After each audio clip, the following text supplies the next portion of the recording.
Ashama harka fuunee kun qophii argaa dhageettiiti. Qophiin kun torbanitti guyyaa 3 wixata roobiidhaaf jimaata isaatirraan kan isinii darbudha. Qophii kanarratti oduudhaa fi odeeffannoo saba keenya biyya keenyaaf naannoo biyya keenyaa ilaallatu walitti qabuudhaan oduu hangafoota ta'an keessaa funaannee tokkoon tokko isaanii irra deebinee tokkoon isaanii immoo waan aaraa jiran kan gurra isin buusnudha. Oduu kana keessatti caalaa isaa dhageessaniitu ta'a. Jara irra deebinee hubannaa warra biraa immoo warra isin hin dhageenye immoo akkuma jedhee irra isinitti himna akka haaraatti jechuudha. Oduu kana yookaan immoo sagantaa oduu kanaaf kan qopheessinee isinii dhiyeessinu an Bafqaaduu Morodaatii fi Magarsaa Boonaati. Akkuma kanaan oduu biyya keessaa fi oduu naannoo biyya keenya jiru irratti hundaa'uudhaan kan isinii dhiyeessaa turre. Ammas immoo kan isinii dhiyeessuudhaaf qophoofnee jirru oduuwwan biyya keessaa maaltu deemaa jira. Keessumaa immoo dursa kan kennu yoomiyyuu naannoo biyya keenyaati. Akkuma beekamu rakkinni amma bal'inaan jiru nagaadhaaf nageenyaaf tasgabbii ilaalchisee waan jirudha. Kana irratti Magarsaan naannoo Oromiyaa keessa naannoo biyya keenya biyya Itoophiyaa keessa maaltu deemaa jira waan jedhu irratti waan qopheeffate qaba. Gara Magarsaatti isin deebisa. Magarsa waan harkaa qabdu mee nutti. Tole Bafqaaduu galatoomi.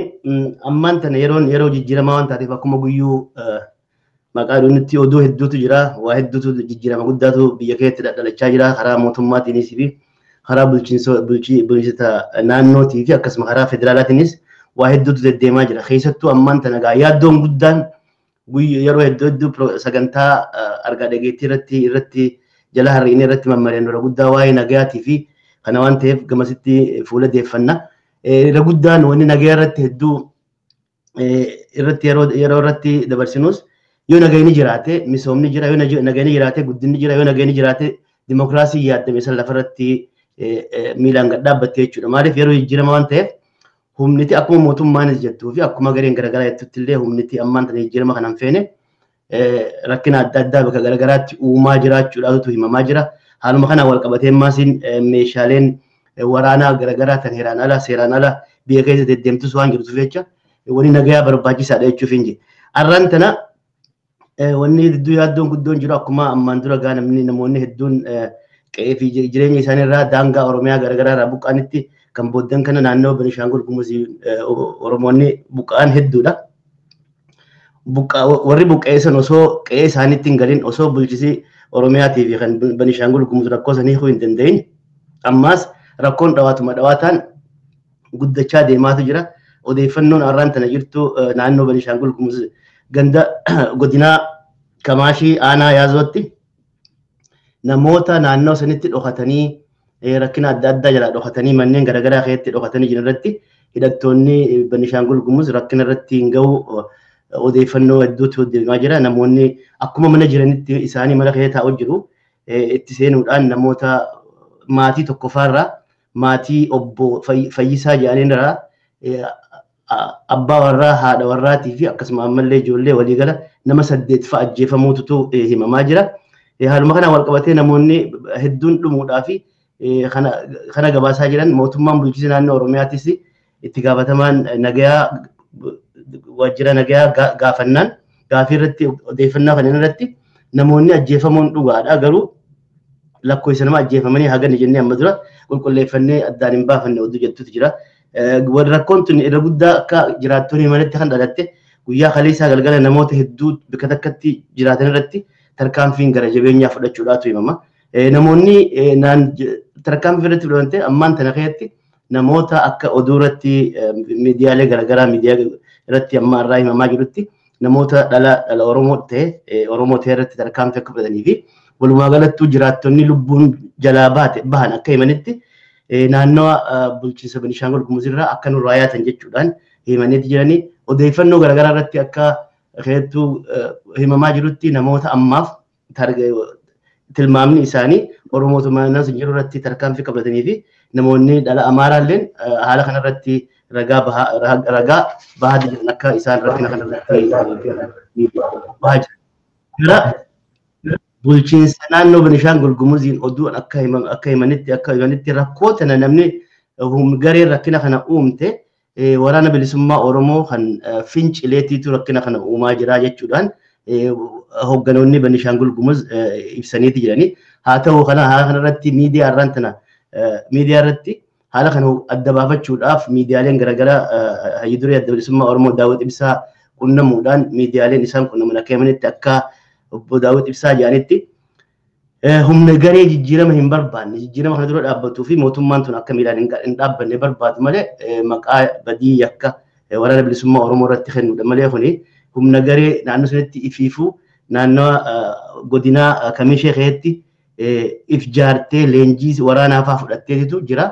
Kanaafuu humna ergama qabduu fi tan mootummaa tana laamsheessuudhaan deemtu jechuudhaan waakkachuu isaaniitu himamaa jira. Haalli jiru gaa hedduu rakkina guddaa kan jiranii walumaa galatti kana bira gargaarsaafis uummanni hedduu rakkachaa jira naannoo Beenishaangul Gumuzitti rakkina guddaatu deemaa jira.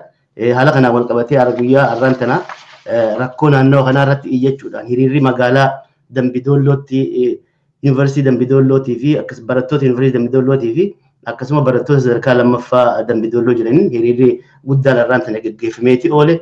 Hiriira irrattis dhaadannoon barattoonni dhaadatan dhiyeessaa turan rakkinni daangaa naannoo Beenishaangul Gumuzii fi walumaa gala daangaa Oromiyaadhaa akka kabajamuu fi baqattoonnii fi buqqaatonni manneenii fi jirqee isaaniirraa buqqaanis akka nagaan deebi'u mootummaan federaalaatii fi mootummaan bulchiinsa naannootis haala kanarratti hatattamaan tarkaanfii fudhattee akka sirreessitu irratti gaafii dhiyeessaa turani.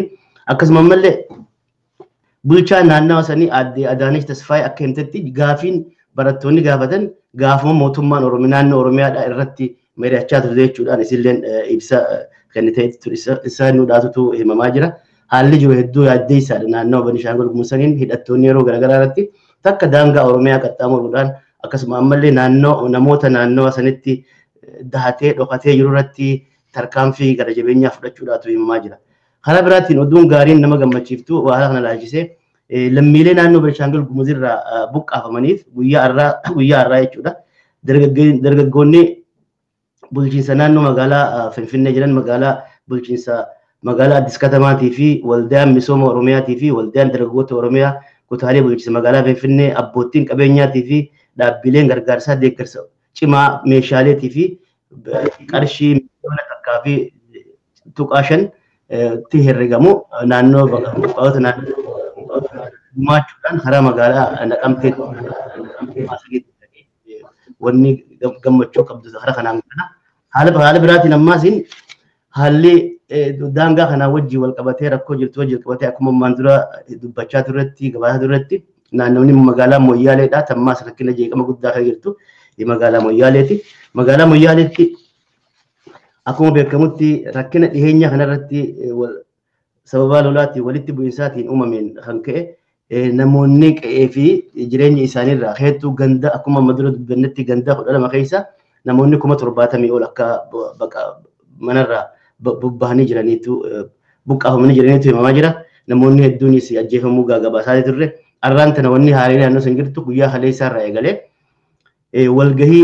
walgahii naannoo sanitti manguddootaa fi abbootii gadaa dargaggootaa fi qeeroolee garaagaraa hirmaachiftee fi qaama hawaasaa hirmaachifteetu guyyaa haleessaarraa jalqabee itti fufaa jira. Walgahii tanammaas namni adda durummaadhaan hoogganaa jiru itti aantuu pirezidaantii bulchiinsa naannoo Oromiyaa Aadde Xayyibaa Hassanii fi itti gaafatamaa nagaa Oromiyaadhaa Birgadeer Jeneraal Kamal Galchuutu walgahii tana qaama uummataatiin wajjin mammari'achaa jira. Akka amma oduun naannoo sanirraa himamtutti gaa waan walgahii itti bahinsa amma durallee lafattillee dirree bahuu baattu haala naannoo sanirratti marii bal'aa uummataa wajjin gaggeessuudhaa fi uummanninis dirree bahanii rakkoon jirtu rakkoo daangaan sirreeffamuu dhabuudhaa fi rakkoo lafarratti lafa bal'ifannaa jechuudhaan keessattuu walgahii har'aa irratti tan Moyyaaleetti hawaasa Oromootiin wajjin naannoo Moyyaalee godhamte irratti alaabaan naannoo shanii bulchiinsa Oromiyaa keessa akka jiraachuu hin qabne irratti uummanni dhiibbaa guddaa gaafii guddaa godhaa jira jechuudha. Haala kanaan magaalaan Moyyaalee arallee taatee allallee rakkoon xiqqoo tasgabbaa'uu fakkaattu malee waajjiraaleen mootummaa cufaadha jira jedhameeti gabaafama. Manneen daldalaatillee akkasumatti cufaa ta'uudhaa fi guyyuma har'aa naannawa Areerootti bakka Areeroo jedhanitti hidhattoonni naannoo bulchiinsa Somaaliidha. Nama tokko ajjeesuudhaan nama tokko madeessuudhaatu himamaa jira. Haalli jiru yoo rakkinni garagaraatti sirreessuudhaaf mootummaan bulchiinsa lamaanii gatta'anii waliin mari'atanii sirreessan malee rakkoon itti fufamaa jirti. Keessattuu akkuma bulchiinsi naannoo bulchiinsa Oromiyaa irratti walgahii fi mariin deddeemaa jirtutti bulchiinsa Somaaleettis naannoo Mooyyaaleetti bulchiinsa Somaaleettis qaamni waan kana laalu marii cimtuu akka itti gaggeessaa jirutti himamaati jira. Akkuma amma dura gabaafnetti naannoo baha Oromiyaattis ammallee rakkoon daangaa Oromiyaatti ammallee tasgabbii gahaa argachaa hin dhufne. Keessattuu magaalaan Dirree Dhawaa haalli jiru hedduu yaaddeessaa ta'uudhaan guyyaa kaleessaa guyyaa dheengaddaas akkasumatti namoonni walitti bu'uudhaan namni ajjeefamuutu himamaa jira. Haalli jiru hedduu yaaddeessaadha. Mootummaan uummanni naannoo san jiru mootummaan federaalaatii fi mootummaan naannoolee naannoo sanii naannoo bulchiinsa Somaaleetii fi bulchiinsa Oromiyaa akkasuma ammallee federaalaallee fi bulchiinsi magaalaa Dirree Dhawaadha. Haala kanarratti tarkaanfii cimtuu fudhachuun akka barbaachisu irratti dhaammachaati jiran jechuudha. Gara biraatiin akkuma ammaan dura gabaafnetti yuunivarsiitiilee garaagaraa keessatti rakkoon akka ka'aa jirtutti himamaa ture. Ammaan dura yeroo dabarte yuunivarsiitii Asoosaatti rakkoo xiqqoorraa kan ka'e rakkoon dhalachuu gabaasuun keenya ni yaadatama. Haala sanarratti maasiin lubbuun barattootaa illee galaafatamuu gabaasuun keenya ni yaadatama. Haala kanaan akka qaamni mootummaa garee tokko dubbatutti humna rakkina uumuu barbaaduu fi garee rakkina uumuu barbaadutti ijoollee barattuudha. Yuunivarsiitii keessatti horii itti hiruudhaan rakkinni akka dhalatutti bobbaasaa jira jechuudhaan dubbachaa jiran. Haala kanaan wal qabatee rakkina naannoo Asoosaatti wajjin wal qabatee guyyaa kaleessaa yuunivarsiitiin Gondar keessatti rakkoon akka turtetti gabaafamaa ture. Ammoo haa taatuuti karaa bulchiinsa naannoo Amaaraatiin tattaaffii cimtuu godhuudhaan haalli akka tasgabbaa'ee fi ijoolleen barattuunis akka doormitti deebi'anii barnoota isaanii jalqabanitti gabaafamee ture. Haaluma kanaan wal qabatee guyyaa har'aa yuunivarsiitii Haramaayyaatti walgahiin barattoota hirmaachiftee haala nagaatii fi yuunivarsiitii keessatti tasgabbiin akka taatu irratti walgahiin cimtuun gaggeeffamaa jirti. Haalli amma yuunivarsiitiilee garaagaraa keessatti akka ijoolleen barattuudha rakkinaan uumamee fi yuunivarsiitiin bakka itti nagayni furmaanni itti argamu malee bakka rakkoon itti dhalatu kan ta'an irratti ciminaan irratti bobbahaa mariisaa jiranii haalli jiru bafiqaaduu kana fakkaata haala nagaatti wal qabate. Baay'ee gaariidha. Egaa dubbiin ammas ittuma cimtee jirti akka irra deddeebinee kanaan dura dubbachaa turre yeroo jijjiirama kanaa keessatti haalli akkanaa muudamuun waan eegamuudha. Garuu kun xinnoo amma baay'ataa jira. Akkuma daawwattoonnii fi dhaggeeffattoonni keenya yaadattan waggoottan darbe keessa saba keenya ilaalchifnee karaa adda addaatiin kan dubbatamaa ture waa'ee rakkina karaa bahaatiin jiruudha. Waa'ee daangaa Somaaleetiin wajjin wal qabatee jiruudha. Amma immoo wanti kun achi garagaree gara lixaatti deebi'ee Beenshaangulii fi naannoo Oromiyaa gidduutti immoo deebi'ee wanti kun cimee ammasitti fufaan lubbuun namaa darbaa jira. Jiraattonni naannoo sana jiran immoo bakka adda addaatti ammas quuqaa isaanii ibsataa jiru. Mootummaan nu gargaaraa hin jiru jedhanii quuqaa isaanii karaa adda addaatiin ibsachaa jiru. Wanti kun gara haaloo bahuutti yoo deemee jedhee tarkaanfii sabni fudhatutti yoo jijjiiramee jedhee ammas balaa guddaatu dhufuu danda'a. Sila wanti tokko kaasteetta Magarsa atis ibsa obbo Daawud Ibsaa yookaan immoo qondaaltonni adda bilisummaa Oromoo dubbatan irratti namoota jijjiirama kana hin barbaannetu rakkina kana uumaa jira jedhanii dubbataniiru.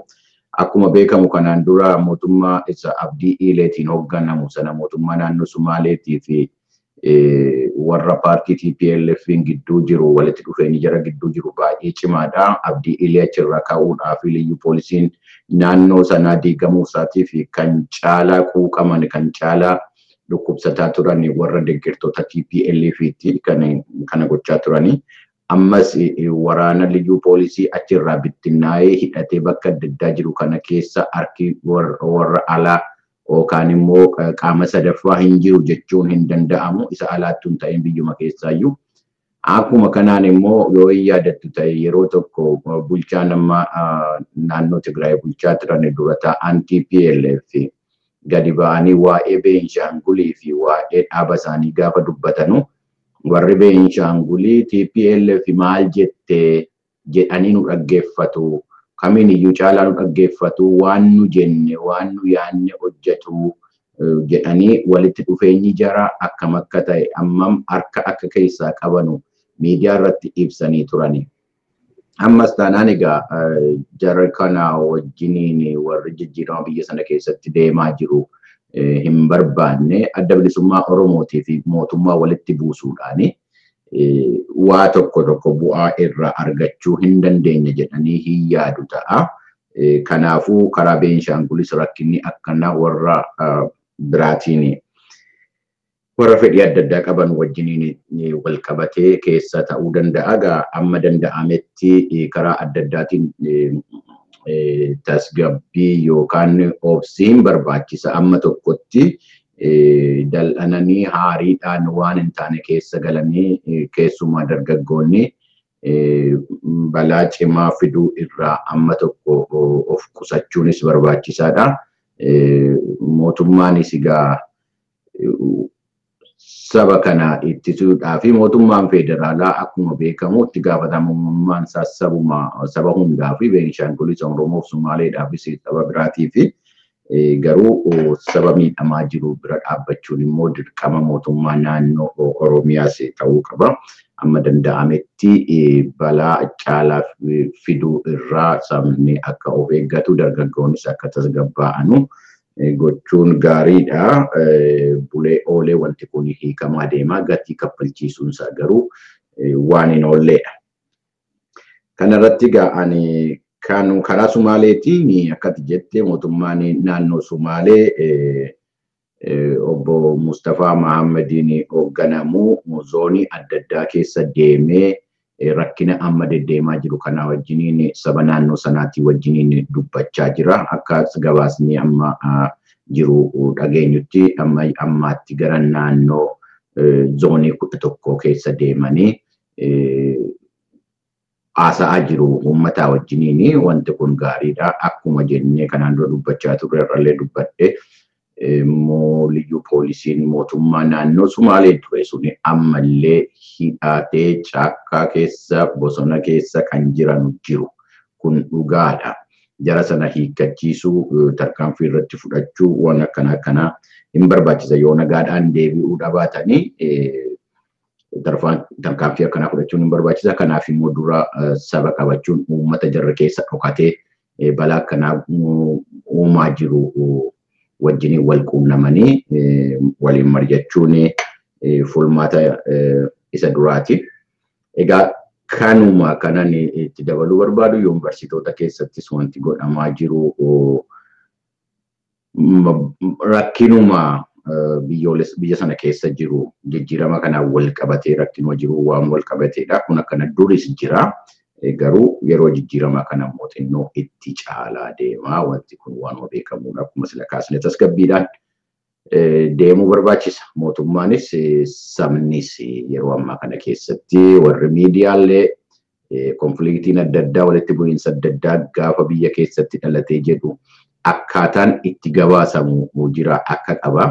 Itti gaafatamummaa baay'ee fudhachuu barbaachisaa gabaasuma irrattillee.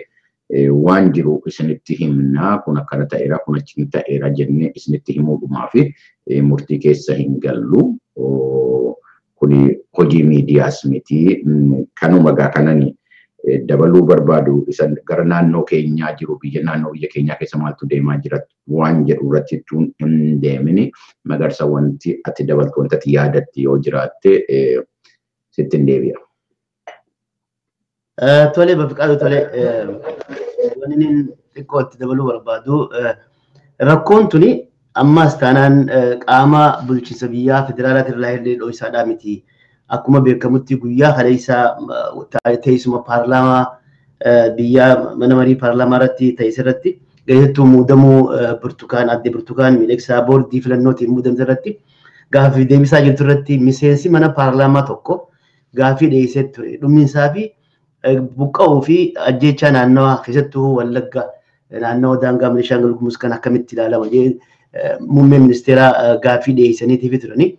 Muummichi ministeeraattis bal'inaan haala rakkoon naannoo sanitti jirtu osoo hin ta'in jijjiirama kana keessatti rakkoon akka jirtuu fi aadaa biyya kana keessatti jijjiirama qabsoodhaa fi revolushinaaf baratame malee riformiin akka hin barataminii fi jijjiirama amma dhufe kan akka hin baratamin qaamni riformii jijjiirama kana hin feene akka rakkina uumaa gidduutti bal'inaan aadaa seenaa bulchitoota biyya tanaa jalqabarraa gaafa bara Jaanoo gaafa Haile Sillaasee irraa kaasee akkamitti rakkoon akka turtee fi keessattuu naannoo waan gaafa mootummaa Haile Sillaasee keessa turtee fi boodammaas mootummaa dargiidhaa tan wattaaddaraatii fi akkasuma ammallee mootummaa EPRDF keessatti jijjiiramni akkamitti biyya keessatti dhufee fi haalaa fi amala qabsoodhaa kan biyya gaafa Afrikaatii fi biyya Itoophiyaa keessatti baratameen adda waan ta'eef rakkoon tun dhalatee jechuudhaan jilmumatti gabaasaa ibsa kennee ture.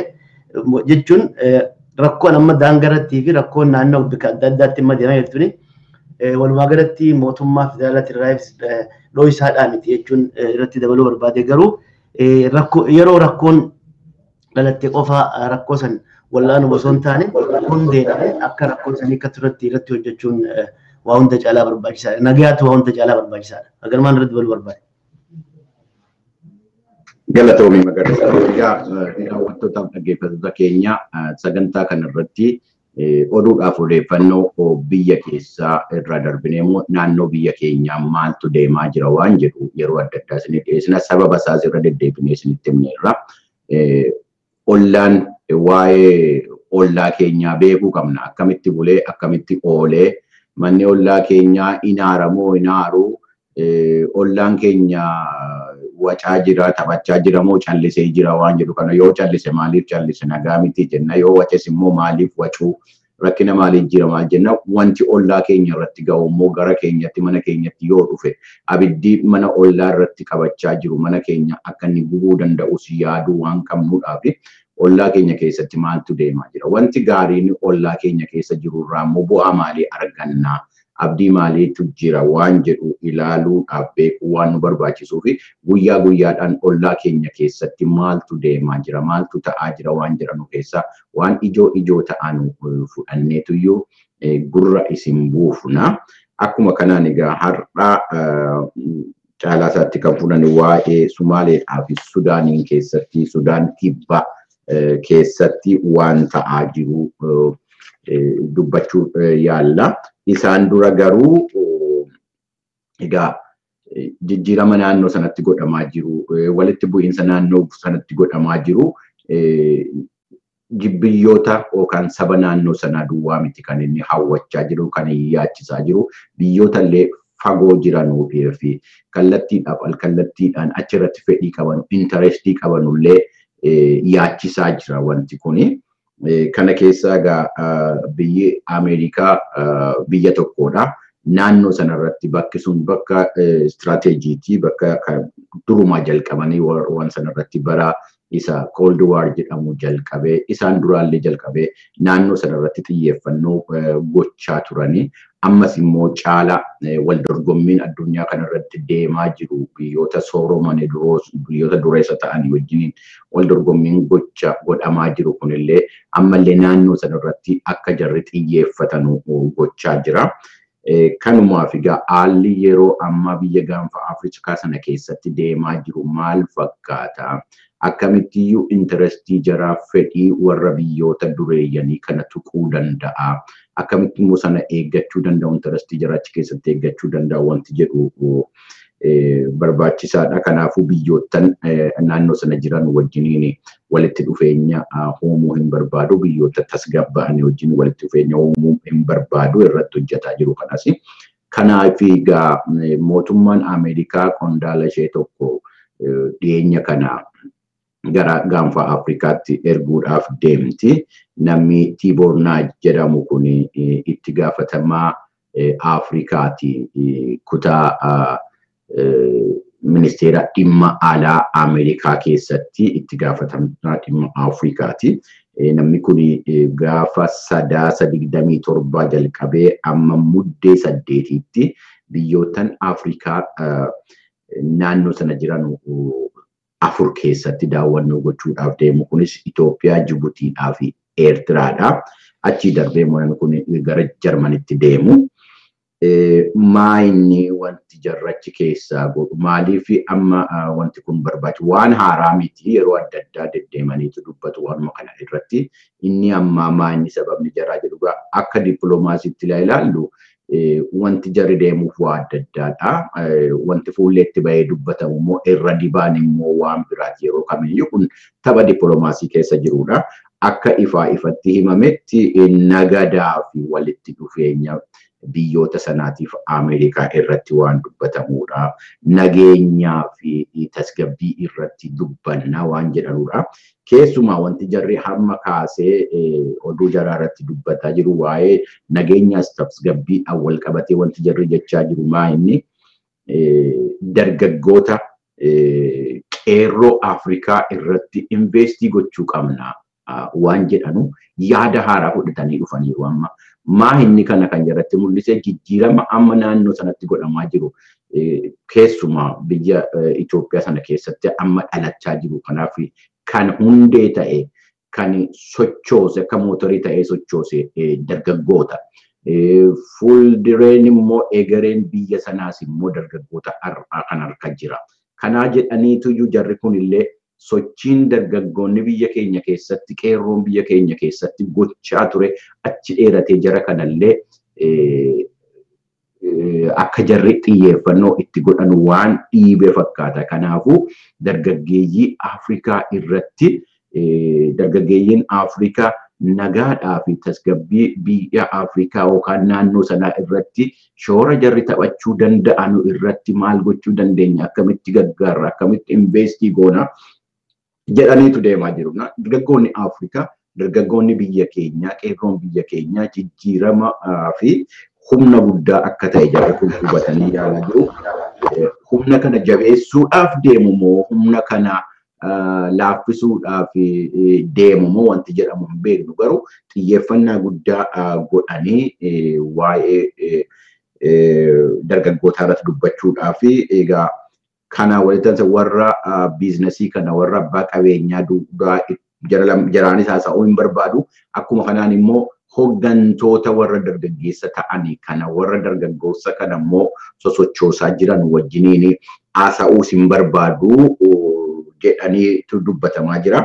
Egaa walgahiin nama kanaan godhamuudhaaf deemu bakka lamatti godhama.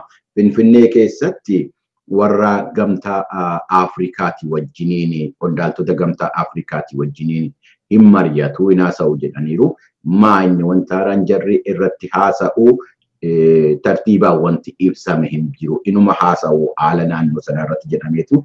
Karaa biraatiin Jibuutii keessatti immoo walgahii biraa qabu Ameerikaanii fi biyyoonni kuni. Jibuutii keessatti warra qondaaltota warra hoggantoota igaadii wajjiniin haasa'u Jibuutii keessatti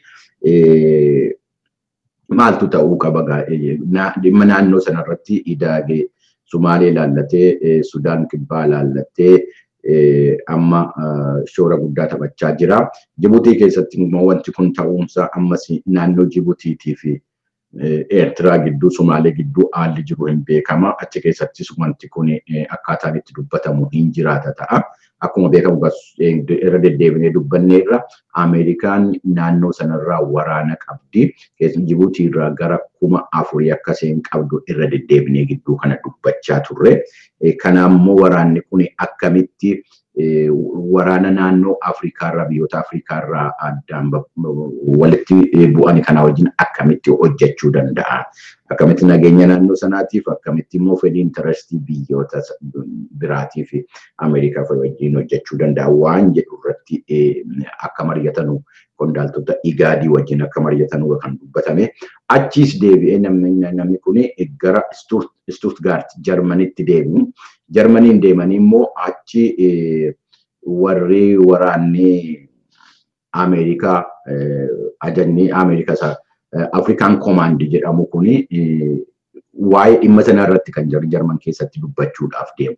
maal godhaa jiru. Afrikaan komaandiin kun yeroo amma lola cimaadha Sumaalee keessatti kan gaggeessaa jiru. Alshabaabiin irratti gaggeessaa jiru. Isaanis wal qabatee biyya biraattis immoo rakkina ka'uudhaaf danda'u irratti maal gochuu qaba. Yaada hooggantoota Afrikaa kanarraa hooggantoota IGAD irraa fudhatanii deeman kana achi dhaqanii immoo Jarman keessatti immoo ajajoota waraanaa dhimma Afrikaa irratti jiranu keessatti immoo Jarman keessatti immoo jaraa wajjiniin mari'achuudhaaf deemuudha wanti jedhame. Egaa naannoo maal gochuudhaaf yaada maalii qabuudha. Wanti tokko jira amma torban darbe walitti aansinee gabaasaa turre.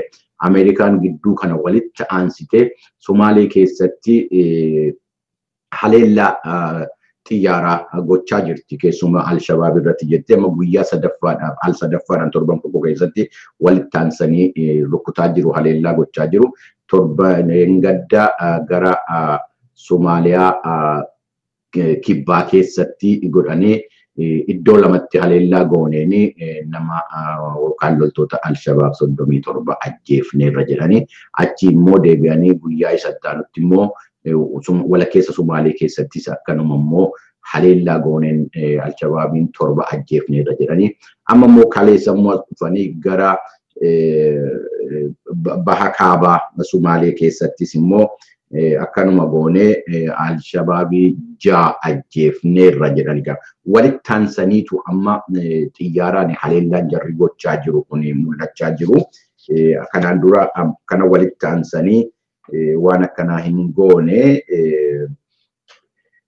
kun egaa kan godhamaa jiru kan gochaa jiru kana waan kana kan ajajaa jiru isa African Command, US African Command jedhamu kanaadha. Ammas wanti jarri dubbachaa jiru akkamitti Somaalee keessatti waan godhamaa jiru kana qulqulleessuu dandeenya. Jarri qilleensarraa reebaa jiru. Warri biraa immoo warri naannoo Afrikaan biyyaa immoo akkamitti miilaan galanii lola kanatti jabeessanii Alshabaabiin balleessuu dandeenya, dadhabsiisuu dandeenya waan jedhu irratti ta'uu danda'a. Akkuma kanaan egaa Ameerikaan kanaan dura Moqaadishoo kidhaa wajjiniin wal quunnamtii qabdi mootummaa Moqaadishooti wajjiniin haa ta'u malee amma ammaatti embaasii hin qabdu Moqaadishoo keessaa. Ambaasaadariin kanaan dura Ameerikaa Itoophiyaa keessa turan ambaasaadara Somaalee ta'anii akka hojjetanu ramadamuun jara isaaniin beekama. Doolaan Yaamamaatoo namni jedhamanu. Yaamamaatoon amma Naayiroobii ta'aniiti ambaasaadarii Keeniyaa kan ta'anii hojjechaa jiranu. Garuu kana booddee Naayiroobii hin teenyu embaasii keenya Naayiroobii Moqaadishootti bananneerra. Moqaadishoon deema jedhaniiru. Kanaaf embaasii see akka jirutti Ameerikaan Moqaadishootti galchuudhaaf murteessiseetti.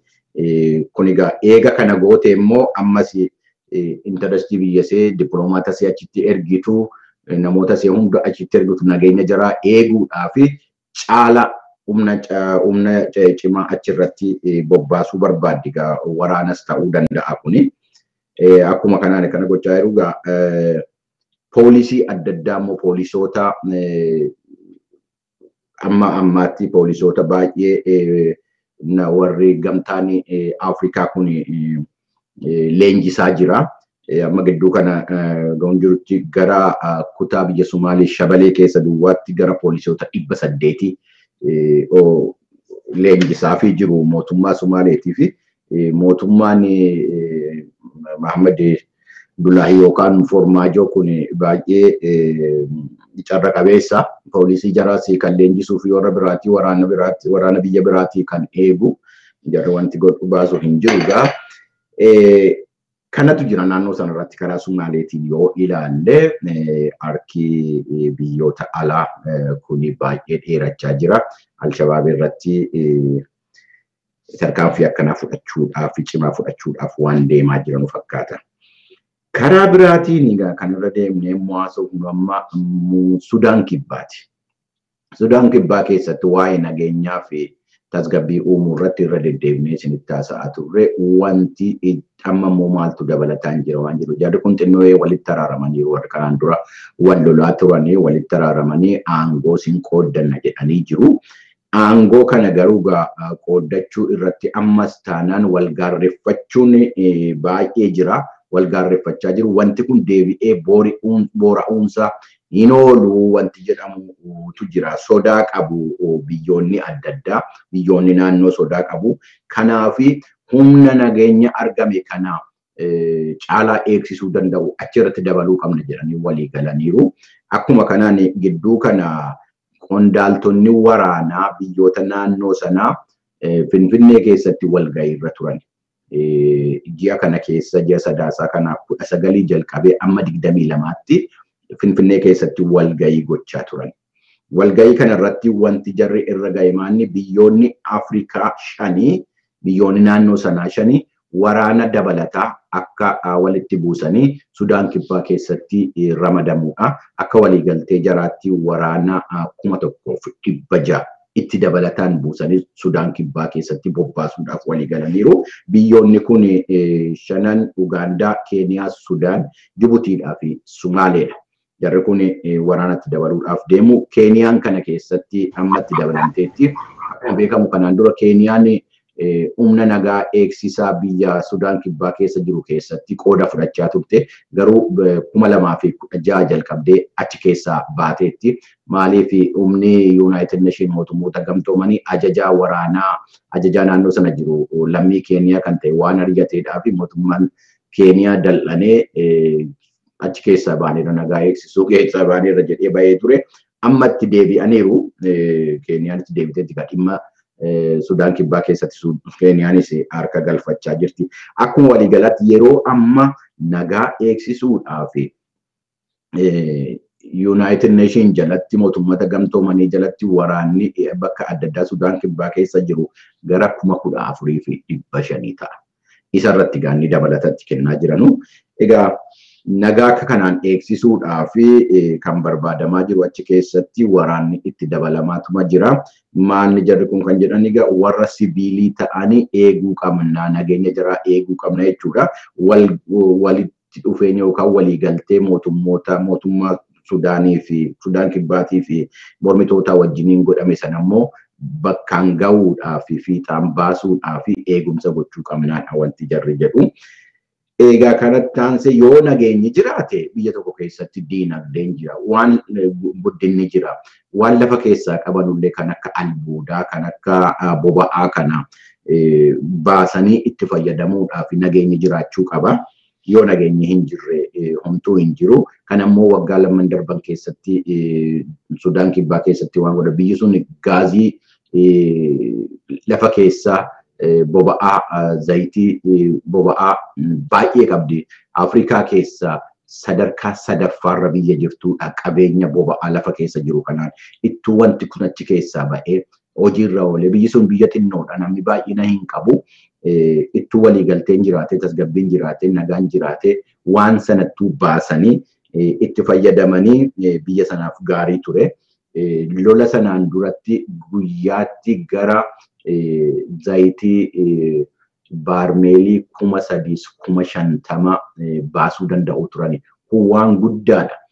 Kun biyyoota naannoo sana duwwaattumatti iyyuu ittuu gurgurame uummata Sudaan Kibbaa ammam akka gargaaruu danda'u tilmaamuun yaaduun hin danda'ama. Jarri kun garuu kana itti yaanne. Kanaaf jedhanii amma eega xinnoo nagaan kun bu'ee biyyoota adda addaatii wajjiniin waliigaltee dhimma gaazii, dhimma boba'aa sana, dhimma zayitii sana irratti waliigaltee adda addaa gochaa jiru mootummoonni gidduu kana kaampaanii biyya Afrikaa Kibbaatii wajjiniin tokko wajjiniin waliigaltee doolaara biliyoonii 1 walii mallatteessaniiru. Kaampaaniin Afrikaa Kibbaa kun maal godhaa?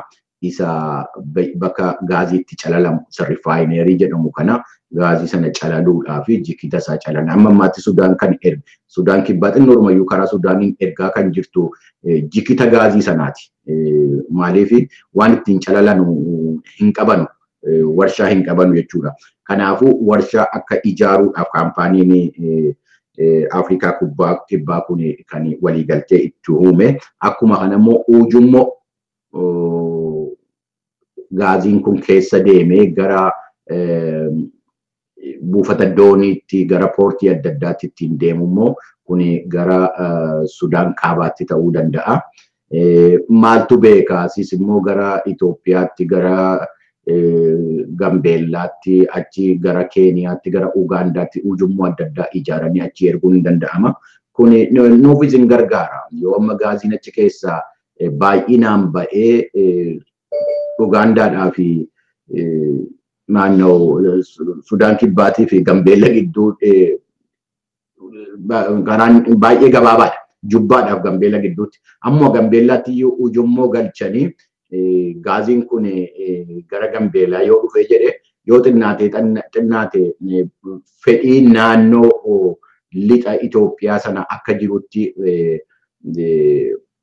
guutuu hin danda'a. Gatii gaarii ta'een biyya Arabaarraa fiduudha mannaa achi naannoo sanatti argachuun xinnoo rakkasuu hin danda'a. Misooma naannoo sanaallee jajjabeessuu hin danda'a.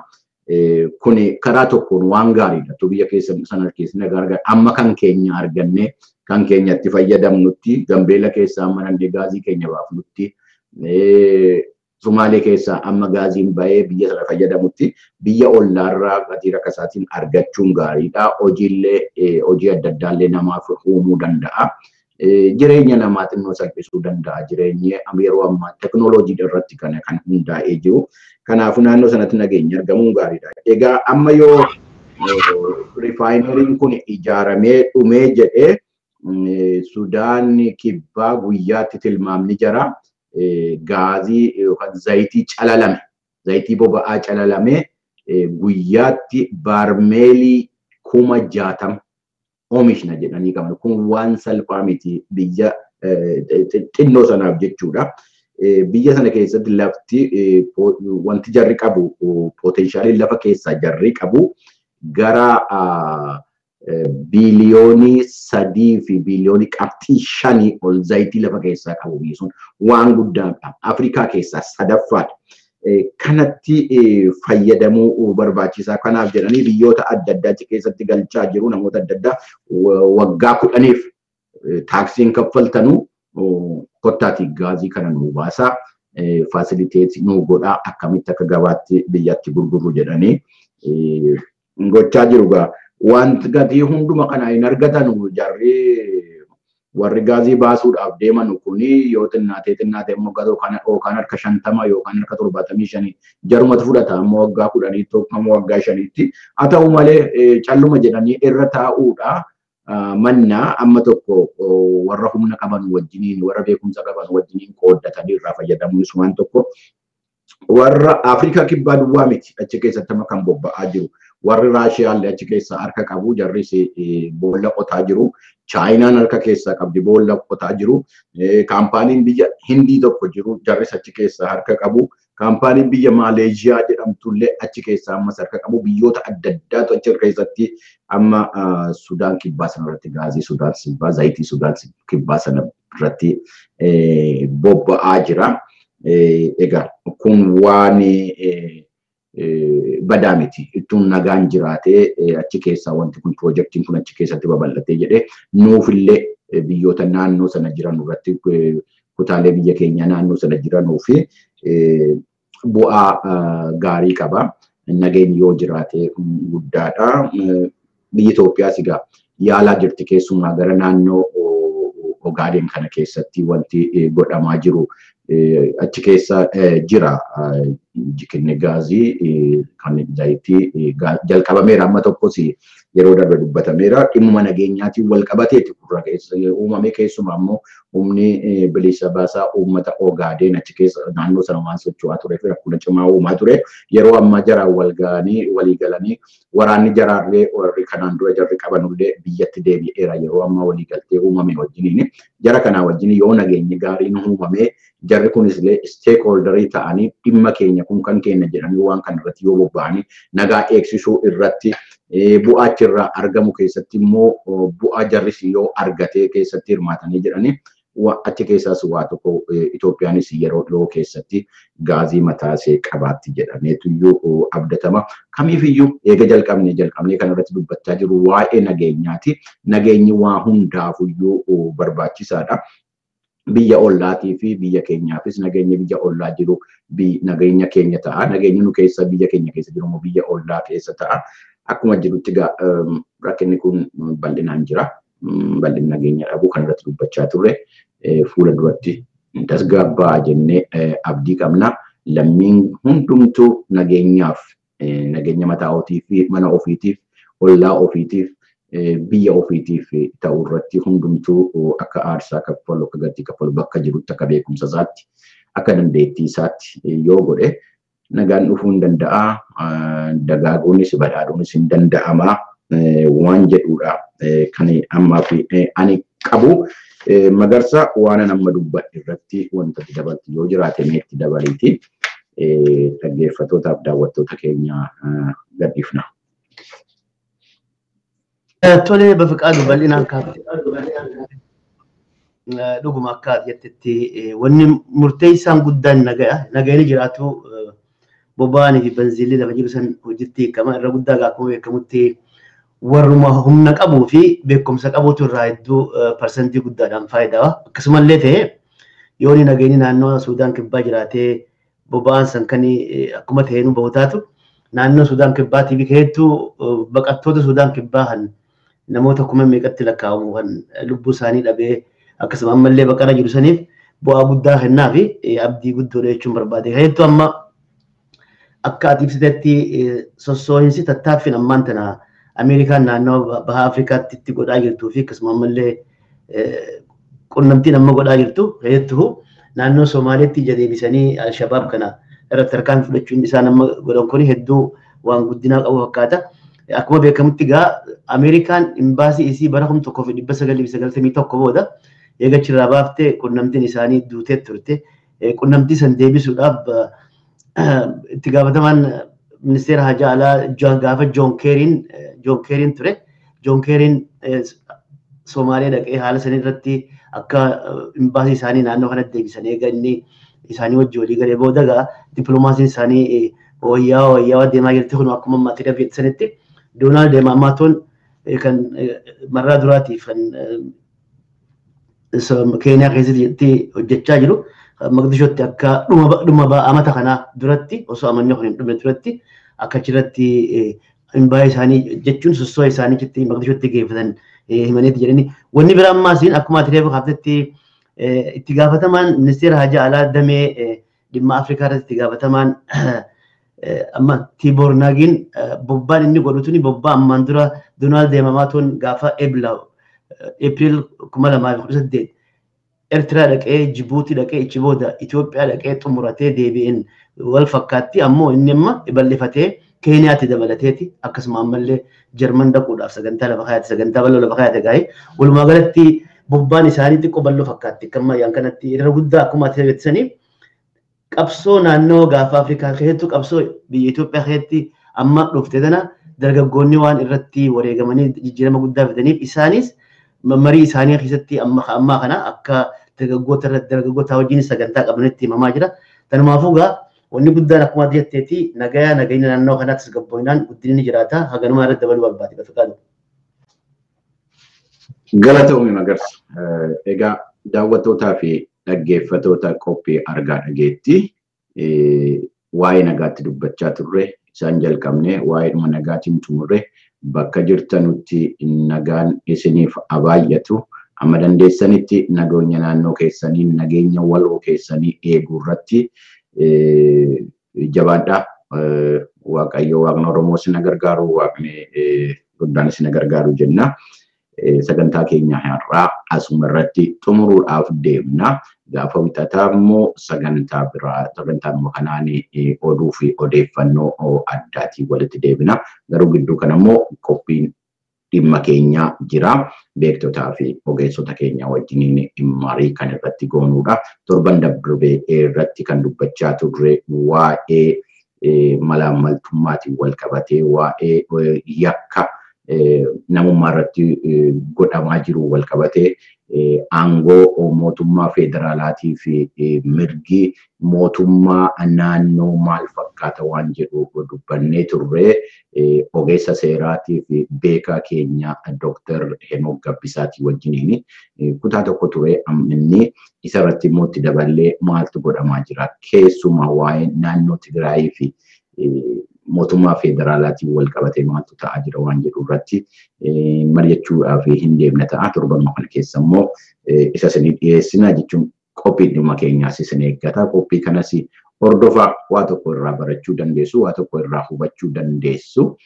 kanas isin affeerraa amma sagantaa argaa dhageettii wixataatti walitti deebinutti bakka jirtanutti fayyaa ta'a nagaan isiniif haa baay'atu nagaatti isiniin jennaniif magarsa.